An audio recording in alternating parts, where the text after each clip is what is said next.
Chers compatriotes de la République démocratique du Congo, bonjour. Merci à vous d'être aussi nombreux derrière vos écrans pour cet entretien. Merci à vous pour avoir répondu nombreux, comme d'habitude, à cette invitation de l'Alliance des Patriotes pour la refondation du Congo.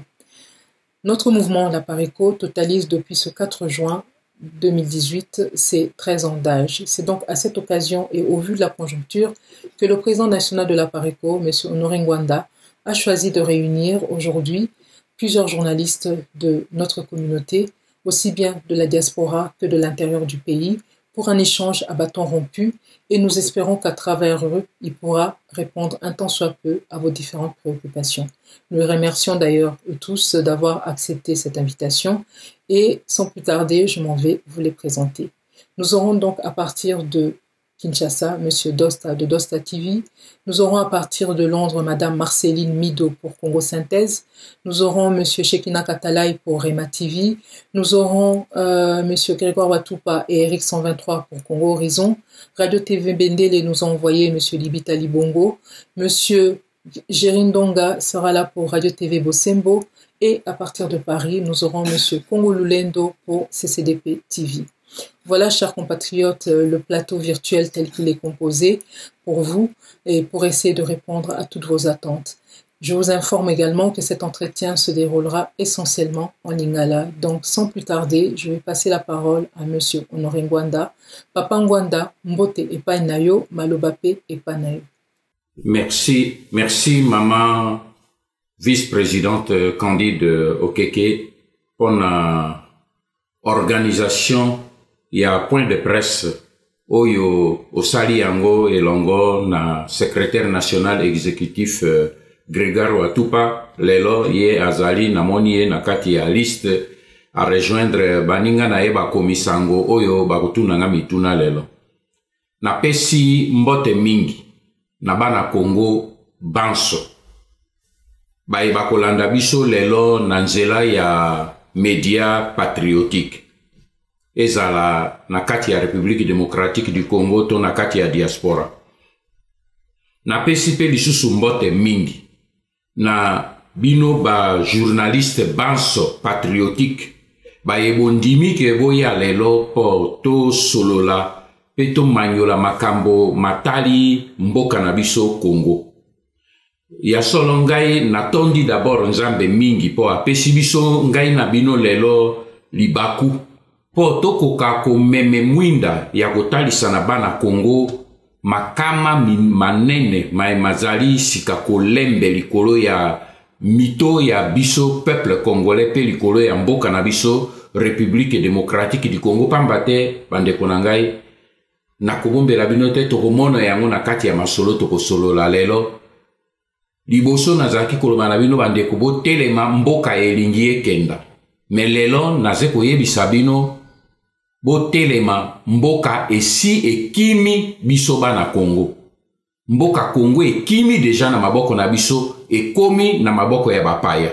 Pe soki totelemi mbangu po tokende ko botolo to récupérer responsabilité na biso po na mboka na biso te ekokende po na seko. Yango wana mokolo ya lelo na kamati tango na ngai po te to solola masolo ya kilo oye tali mboka na biso makambo ya pamba te po tokende na bozindo to itala eloko nini epai ngwapi tokomi pe eloko nini tokoki kosala.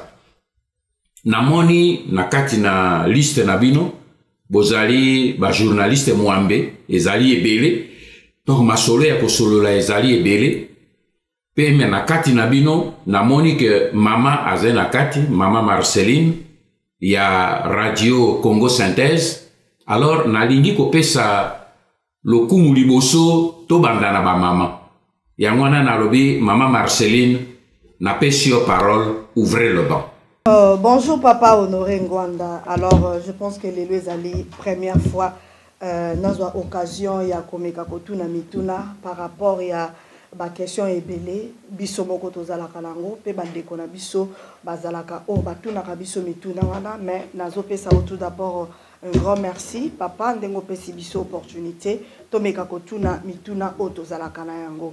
Alors pour na bandeko bazota la biso et puis pour na binomoko pour la première fois nazotuna motuna oyo kombo nangezali maman Marceline Mido nazali journaliste et combattante nasalaka émission nanga na congosynthèse.com et puis na lekaka na FEF TV télévision. Alors papa tozui lelo occasion ya kotuna yo moi mituna misato oyo ekozala moi molai mingi mais bolimbisi papa opesa biso moi chance ya ko répondre na mituna oyo parce que souvent papa tomonaka o toujours na bato na yo ya pariko ba papa libita oyo pesa bango chance batuna o mituna mais lelo bopesi pe biso ba misusu surtout en Angleterre biso ba panzisango ya Angleterre eza pour la première fois tozui pe chance to poser mituna na biso motuna na biso ya yambo ezali boye papa tomoni lelo bato nyonso baza ko accuser Kabila biso to bengake Joseph Kabila menebi ke yo bengake Kanambe bato nyonso bazo accuser que abriguer troisième mandat pour se maintenir toujours na pouvoir. Par contre yé atikala jamais ko prononcer yé moko na munoko na ye makambo oyo bato baza toujours ko accuser yé tout nano atikala ko prononcer yango te. Alors motuna na biso ezali est-ce que bozo sala ye procès d'intention te ou ezali vraiment réalité papa ba preuve nini bozana yango oyo bokondanaka toujours Joseph Kabila. Question nangai et pas il y a Honoré Ngwanda président il y a à Pariko c'est Shekina Katalayi Irema TV mwana ya Mvuluzi mwana Ntsuka ya ba mama. Voilà. Alors question nangai ezali boye to zali ko kende na transition sans Hippolyte Kanambe, transition avec Cardinal Mosengo. Quel est votre apport? Quelle est votre contribution? Quelle est votre pensée? Est-ce que vous comptez travailler avec les cardinals Mosengo Passinia, avec Sindika Dokolo, avec Mukwege, avec Justine Kassavubu, avec Ekofo? Quelle est votre position? Là, c'est la première question. La deuxième question, ce qui est au condiment, qu'on travaille na bango, qu'on travaille na domaine nini, ba congolais, base là toujours na domaine il y a renseignement, parce que tu yebi batouana malamu, est-ce que on sera toujours na domaine de renseignement ou bien position na yo eko zala ndenge nini? Voilà. Voilà, Dosta Lutula Kimbanzi, journaliste na Katikolo Congo démocratique. C'était un rêve pour moi, il y a ko participer na conférence de presse ou bien na émission moko ensemble na Honoré Ngwanda parce que ils ont ba question mususu oyo bandeko à travers le monde ba se poser nango ba question mais bazana na réponse te. Pe pour ngai na mona ba journaliste ebele ou bazo occasion okutana na yo ba solo ba échanger na yo na plateau de télévision bazo ko arriver ko bimisa yo eloko ba réponse oyo population il y a RDC topé humanité bazo zelaté. Alors c'est une occasion pour moi na pesa mituna na ngai à travers conférence de presse oyo lokola moko ba journaliste lelo na kati ya République démocratique du Congo. C'est depuis décembre 2016 ben institution nyonso na kotanga comme la présence de la République, des chambres à parlement et autres bazali hors mandat. Alors au cas où transition sans Kabila et c'est concrétisé bactère politique nini oyo bazali crédible pour na yo oyo bako diriger transition oyo. Merci mingi pour la question misato. Na la question mon comme botuni bino misato même question na kobanda liboso na mama Marceline na pesi ombote mingi mama na yo kindenge olobi ezepe pona nga esengo pote na kokape ko solola na yo pona mbale ya liboso pe na kanisi na ngolu ya nzambe ezali mbale ya sukate.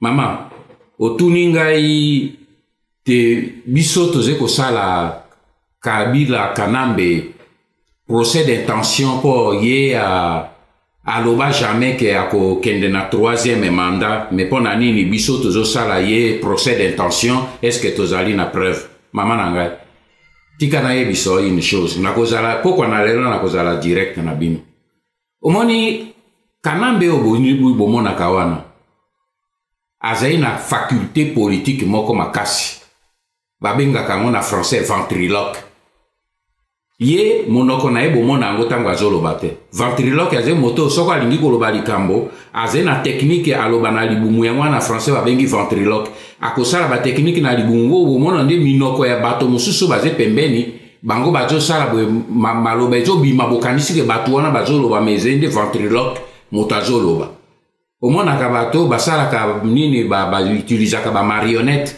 omona marionnette likona nini na televizio azosala boye tatata bozoka maloba ezobima me maloba bozoka wana marionnette moto azoloba te motu moko azali na se azali koloba tala Kabila Kanambe eloko azosala yango wana ye ase abanda koloba makambo ya troisième mandat na ye kala me ye aza ventriloque me bamarionnette na ye basi babanda kolobela bino kala te baboshab bamova bamende batundu bakinikie babanda deja kolobela bino makambo ya troisième mandat ya Kabila kala me bino bozozela ke Kabila loba ye moto azoloba te Kanambe azoloba me minoko na bango ezokonyingana me voix ezali ya Kanambe bango bazali nde bazali lokola marionnette na ye eleko oyo boye bazoya koyembela bino to Kabila totondi nano yo te yo mobali azoyembela moninga ne mobali nga atondi yo te me bato wana bayembelaki bino biloko wana nyonso ezali nini ezalaki Kanambe abandaki deja kolengela troisième mandat na ye te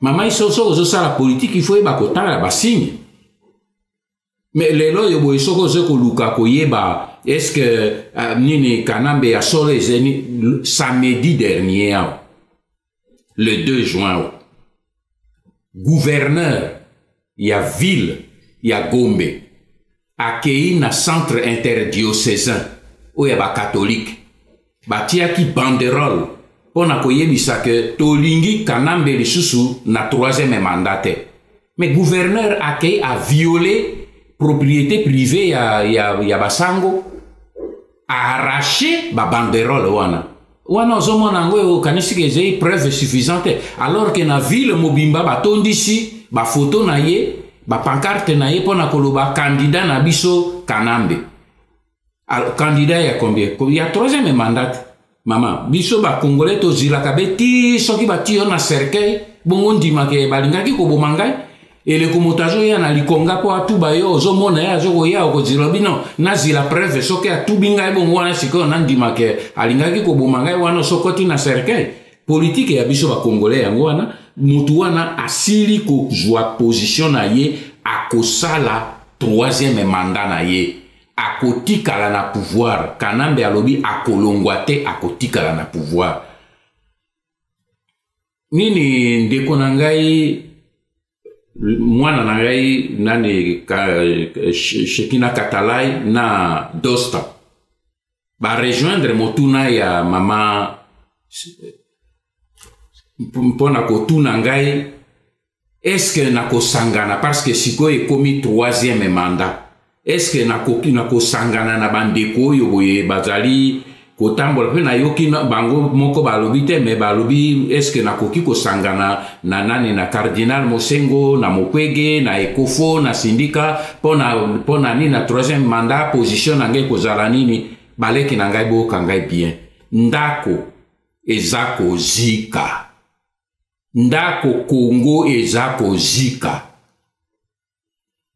ndako no eze kozika nazo belela bino tozwa naino bakatini ya mai toboma moto yo zekoloba te kitisana no katini yebisa biso so tokoti na chambre kuna yo kozwa chambre numero nini ngana kozwa chambre ya monene ngalo me ndako eze kozika te so ndako eziki okolala na chambre nini ndako Kongo eze kozika soki Kongo ekei yo kokende kozwa poste yango yo kozwa poste yango pour commander ki nani akotikela place leki nanga nga nazali na kati ya ba débat o ya koluka komi positionaka te soki ezalaka ba positionnement be nazwa ba position na Kinshasa kala po ba paya wana o ba occupant basila ko proposer nga yango na bino mboka na nga eze kozika eze occuper il faut na boma moto il faut biso to benga na ba paya bongo to kamata mboka nalobi lelo na kokende na bino na bozindo pona soki naze koloba en l'air te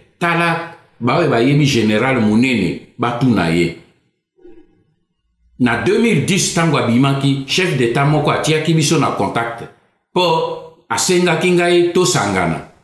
Mais tango tozwi contact, première préoccupation na ye, mais Koulout so sai mosala nani akozala numéro 1. Nabi oh lek, c'est votre préoccupation. Nabi soki préoccupation na wana yo zala numéro 1. Ngai préoccupation na numéro 1 to sikola mboka. Botu na ye bisaki ye yango. Nabi soko lingi numéro 1 zala numéro 1. Mais ngai préoccupation na ngai to sikola mboka. Mais tango toye kotia ba nini batu na biso bakutani asutuki abi Kouloutou okominde mosika boy. Mais problème na ngai ezali ya koluka kozwa position numéro 1 numéro 2 numéro 3 te. Position na ngai ezali d'abord to bimito sikola mboka. Mais mboka wana ezali occupé na bapaya. Shekina, Dosta, Mama Marceline, mboka wana ezali occupé na bapaya. Boye bisangai bango bakolongola bato wana nano ndenge nini po basala transition sans Kabila. Bongo après toye bandenge nini to sala transition wana. Po ko sala transition sans Kabila elingi koloba ko sala transition sans le Rwanda.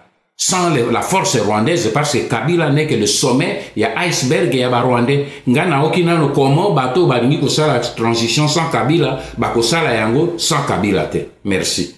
Dans Zamokwa Tumba ba compatriotes congolais belé bazali ko bituna pe bazo bituna ba mituna na kati na ba bongo na bango ba ces derniers temps monsieur Noring Banda a vu opposition lokola cible na ye principal o bazali ko taquer tango nyoso na kati na makambo. C'est comme si bango ba komi obstacle na kati na crise ezali ko menacer mboka. Ozali ko traiter bango na ba kombo ebele, ozali ko benga bango ba médiocre, tango so ozali ko benga bango ba corrompu. Est-ce que bango banso bazali ba corrompu? Mpe ba compatriotes congolais ba komi ko tuna ba ndeko ba bibi, mais est-ce que ozali ko mona te lokola bango bazali ko opposant na kati na mboka bazali ko bunda yo liso ozali ko bundisa bango? C'est comme si bali ko affaiblir bango na avantage ya Hippolyte Kanambe alias Joseph Kabila. Olobi nini monsieur Noring Banda na komona ya ba compatriotes congolais ba bomboka yo monsieur Noring Banda za mkwatu? Merci Lekilibita pona mutuna na yo. Leki lelo na kozala direct ndenge na promettre bino. Po nalingi tolongola na ba confusion nyonso yo bandeko mingi eze na mito na bango bazo tiela bango na mito pona combat stratégie ya combat tozo ko bunda. Leki opposition soki ngai nazo benga bino to attaquer bandeko na biso baze na kati ya opposition na RDC. Ezali po bango batu bazali liwa ya peuple congolais lelo. Po biso lelo nini peuple congolais azali na kati ya occupation. Mais soki batu ya occupation bazali lelo na force ezali po opposition akangi peuple na otage po na mabumu na bango. Tala tinonga na zolo bake to bundisa bango ba longwa na nzela bazali ba rejoindre nzela oyo biso tozena ngo yango wana. Po bango nyonso bato ya opposition wana eze bato bandimi système ya occupation. Po soki bango baboyaka kondima système ya occupation mbele makambo esila parce que nasina lobi yango mingi leki na ngai babengaka opposant politique ezali moto yo un abandi andimi d'abord système pour ce qu'on dimi système était okozala opposant te okozala résistant kwa biso ba otondimi système ya occupation te to mibengi ba résistant mais moto yo andimi système ya occupation. Bongo alobi a travaillé nde na kati ya système wana po azali simplement komi opposé non à système. Andimi président de la République oyo azali Rwandais, andimi ba institution oyo ba Rwandais ba ye ko imposer biso yango, mais aboyi simplement méthode oyo ba occupant ba ko gérer na kati. Alors ye en ce moment andimi système. Ce qui est un système na français, les qui n'engagent pas bengi collaborationniste. Ezali Honoré Banda moto a inventé des langues ya ba français. Bango ba tu ba définir ça ba to wana. Ba benga ba collaborationniste yango na français ba rédiger comme collabo. Elingi koloba bato yo bazali ko collaborer ezala ba congolais o bazali na kati ya système ya Kabili o ya ba Rwandais basé ba collabo ezala ba tu ya opposition oyo ba ndimi système mais ba lobby ba combattre simplement ba ni ba méthode de gestion dans le système bango nyonso ba bengi bango ba collaborationniste en abrégé collabo ndenge loko ba tanga ka bango mais collabo nyonso leki na ngai libita moto nyonso oyo andimi ko collaborer avec le système ya occupation mais babengi ye traître na lingala ba mosuli c'est-à-dire ateki mboka na ye pona libumu na ye e moto nyonso ya ateki mboka pona libumu na ye babengaka ye nani aze corrompu pe moto ya aze corrompu okobenga ye médiocre te eloko eze corrompu eze ya bonne qualité to eze médiocre et c'est toujours au finga te toujours qualifié eze ba qualification un collabo, une moitié opposition, ou y a un demi-système à commis collabo. Et ce qui a commis collabo a commis traître. Pour attaquer Mbokanae, la preuve, c'est que Tolobi Nabango, pour laisser tomber nini pouvoir wana baboui. Pona nini pona mabumu Nabango. Alors, au moment même Jésus, il était face, na mukone ya Sukazaki, face na deux types ya disciples. Judas, le traître, Pierre, le poltron qu'il a régné. Mais tant que Koufi a séqué, attitude vis-à-vis de Baoumi Balé que Sénèque. Na Pierre, qui était poltron, alors je te donne puissance et Saint-Esprit, paix mes brebis. Mais le traître, Jésus a dit, il aurait mieux valu pour lui de ne pas être né. Il y a cocaïne pour tabo tamate. Aux hommes, on force, il y a rejet, au même ensemble à Zenagoli qu'on a traître. Donc, c'est un problème que biso tokoki tozo luka bande kona biso baze kuna babima. Alors, ce que lobi pour tozo bundisa ba traître. Oyo bazo sunga kabila, biso zo sunga kabila c'est que yo komi zazan. Parce que nini baba Rwandais oyo ba ye régime oyo ba Rwandais wana soki lelo opposition a mi retiré na kati régime wana ekbe. Kanambe régime wana ezali bango batu basimbi lo kwa likemba elingi kokweya et soutien et tango yo biso tozo ya tozo longola soutien po e longwa po kanambe akbe ya bongo lobino lo kwa tozo attaquer soutien ya kanambe tozo pour kanambe il faut à la zinzin les kinanga pour raisonner comme ça. Est-ce que ça dit clair? Est-ce qu'il y a la confusion là dedans?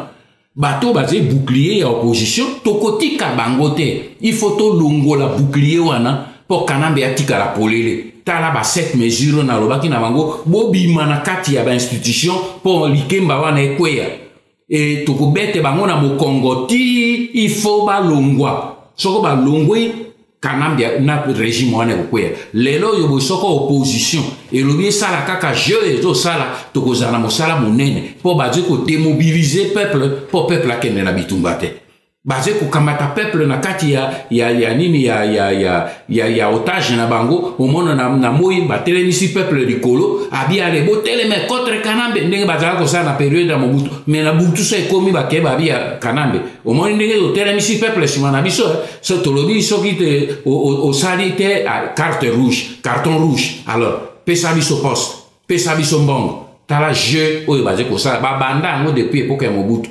ngana zalaka wana nazo mona bango na butu na moyi ndenge bazo sala lelo yo na yebi technique na bango na kanisi ke ba changer te bazo sala même chose bon totika bango la leki nanga ngana botika bango te so bino bolembi ngana bolemba te merci. Moi Mboko Honoré Ngwanda, pourquoi ozali ko considérer plus les soulèvements populaires comme étant moko ba solution pour na ko déstabiliser République démocratique du Congo?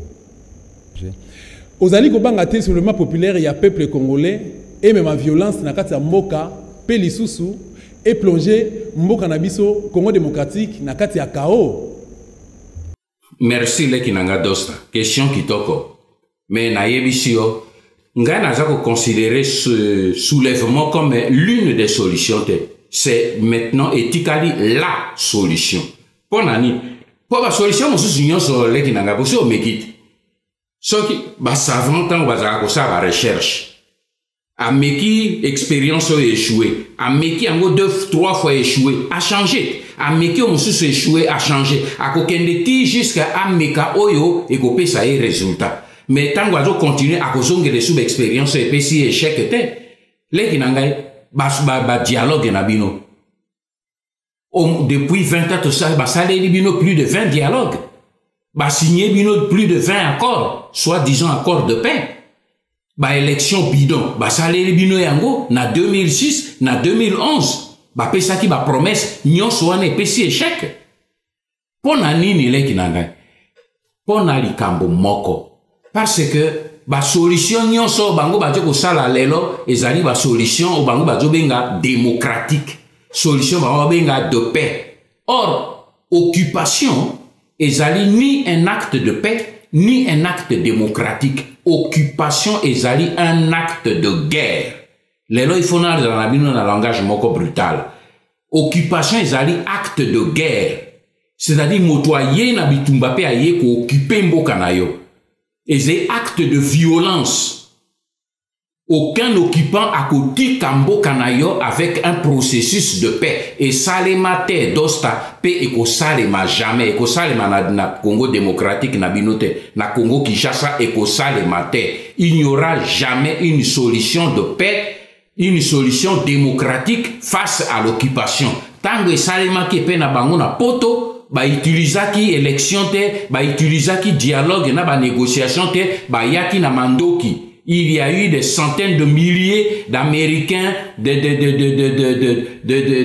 gens des autres pays, où yaki koufi na France, pour libérer la France. Libérer qui la France na élection te. Talatino na lobby, la solution qui nous reste, c'est celle de soulèvement. Alors, au lobby, mais est-ce que vous avez un argument, non, ça, madame, vous posez une question, est-ce que vous avez une violence, est-ce que vous avez une chaos, mais, et Zali, on a français, une aberration. Donc, face na phénomène babengi occupation, olingate, violence et si côté lioti na chambre à coucher na yo. Bongo yoko kima sou violence olobi, violence et côté lioti na chambre à coucher na yo, yo lobi que na ko réagir te po eko pesa violence, mais violence c'est côté lion nanda côté. Leki nangai. Olumoni makambo bauti ko sala na Kasai na bande kona biso e ba Kasayen dernièrement. Bokolimbi sanga il faut peut-être pas on a kuno na Kinshasa bozo kango il faut na lo baboye bango. Mama mwasi na yo ya mama ya bana na yo. Bati ye polele liko na mbeto bato bazingi bazwi mwana na yo ya mobali balobi matela mama na yo yo ze kotala yo bengi yango te ozo banga violence po ekokota te mais violence ekomeli yo boye pe siko po sikola bango bi na ko utiliser violence te po noki violence ekota mais o ekoteli yo eleki mabe yo ko sala boni po sala pe il faut za bato mibale bondi ma pe. Mais moto ya ye kuna alingi pete a ye violence pour afin de la yona à côté là ndako ati akawa détruire ndako na yo yoko kima komo yango no mona ki premier ministre britannique Winston Churchill tikana tangela na rappeler bino eloko ya lobaki yango wana bango batango ba français bandimi Pétain na ba Pétain bandimi régime ya Hitler. Tango bitumbe koteli bango ba belge Rwanda bango aboyaki ko bunda biso lingi violence te bokota tango balema ba koteli bango ba komi ko nyonga ko violer basi na bango ko boma etu ba beleli na Angleterre boya na rescousse na biso Winston Churchill na bango bien vous aviez maintenant na cité abi vous aviez à choisir entre le déshonneur et la guerre mais vous avez choisi le déshonneur, mais maintenant vous avez eu aussi la guerre. Alinge kolbano abi etango etumbezo ye la bino lieu bo bunda bitumba bino bite bisoko bunda te tikaba ya kaka bo choisir le déshonneur pour vivre en paix. Mais bo choisir le déshonneur maintenant guerre côté bino. Dosta. Aba biso ba congolais to lobi to lingi dialogue na nini. Non seulement violence zo banga et c'est côté libiso. Bongo sikoyo ko kima violence yango o kima po kenda wapi. Soki tolingi ko bundate, eh bien, tokoti kalande na boumbu, mena kati ya boumbu, violence, tokofanda et na violence et na boumbu. Donc, yo lingi nyoso mi bale. Moi, je ne veux ni l'un ni l'autre. Na lingi ni boumbu, ni violence. La seule solution, totalement, Petobunda. Voilà. C'est ça ma position.